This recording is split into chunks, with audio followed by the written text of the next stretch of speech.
Kind, funny, caring. That was Rosie May Storrie. But in December 2003, the 10-year-old's life was brutally cut short, murdered by a boy she knew at a Christmas party. When you lose a child, you don't just you lose the child, but you also lose your child's future. Sorry, Phil. To escape painful memories, her parents, Graham and Mary Storrie, chose to leave their home at Bottisford in Leicestershire and spend the following Christmas away in Southeast Asia. But just days into their stay, an earthquake struck, triggering a massive tsunami. We were barricading, with everybody else, of course, barricading ourselves in, and the wave basically washed over the island. Incredibly, amid all the devastation, a tiny palm tree they'd planted the day before in memory of Rosie May had survived. It stood absolutely untouched, with debris just swirling all around it. And we kind of felt that was a sign from Rosie May that she'd not only kept us safe, but it was our inspiration to start the Rosie May Foundation. Using money donated by the public in the weeks following Rosie May's death, the first project was to build a home for girls who'd lost their parents in the tsunami. We saw the devastation, what was happening, particularly in Sri Lanka, where they really took the brunt of the tsunami.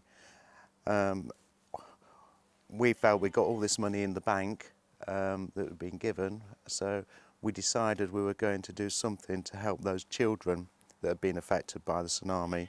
We didn't want an orphanage as such, we wanted to make it a family home, and that's the whole ethos that we had of developing a whole project. That was, I think, our, obviously drive to be able to do this and to give them a future that clearly Rosie May had been denied. When we cut the ribbon, I mean, that was a fantastic feeling to know that we'd actually done something and it had Rosie May's name on the door. Project Hope soon followed, offering families in poverty support in the form of clothing, food vouchers and baby formula, but also free preschool education and school lunches for their children. Then in 2017 came Think Pink, a project to train single mothers in Sri Lanka to become tuk-tuk drivers, helping them generate an income for their families, but also providing a safe way for women and girls to travel to school and work. They can put 3 meals a day on the table for their children and, send them to school. Although school is free, they can provide them with the resources that they need to go to school, because if you can't do them, then that's a barrier to your child being able to go to school. Completely, absolutely transformational, because they are earning a man's wage in a man's world. In 2015, another natural disaster was the catalyst for further action. A huge earthquake in Nepal left thousands dead and many more homeless as their villages were flattened. There was a lot of schools that actually were affected by with the collapse of buildings, mainly because they'd been done under tender very often, and they were some of the weakest buildings. Also at risk were thousands of children. Traffickers were already moving into the very remote villages where the tiny primary schools were, because they would never be rebuilt again. So they were moving in quickly, saying to parents, well, why don't you give your child, or take them to Kathmandu, or give them a really good education, which of course wasn't happening. Teaming up with other aid charities, the Storries set about rebuilding a school in the remote village of Miselme, installing a 3-kilometre-long pipe to transport clean water from the valleys below, and providing new equipment to help children study and learn.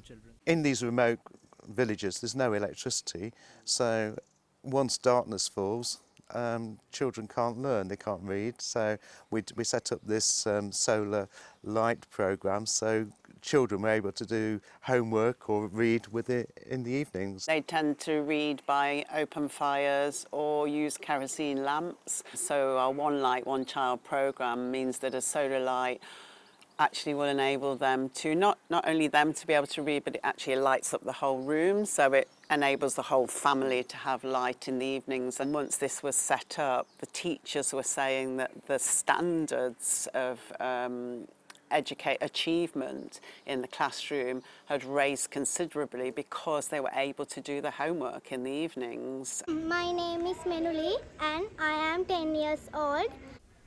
20 years after launching the Rosie May Foundation, the projects are now well established.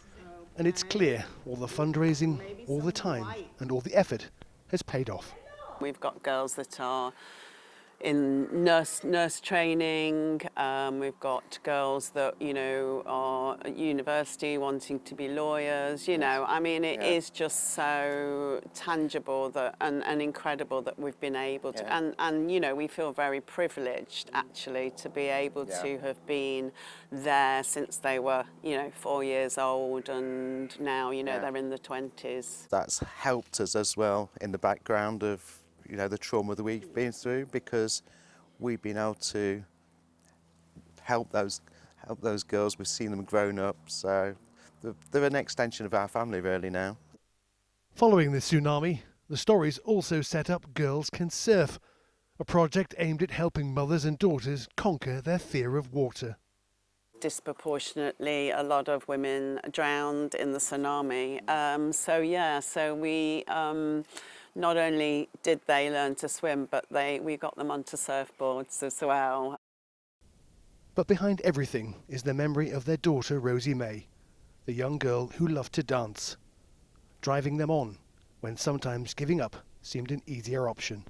I've kind of always felt that I kind of need to do something extraordinary to be able to get myself out of bed every day, and, you know, take myself out of my comfort zone and push myself to be able to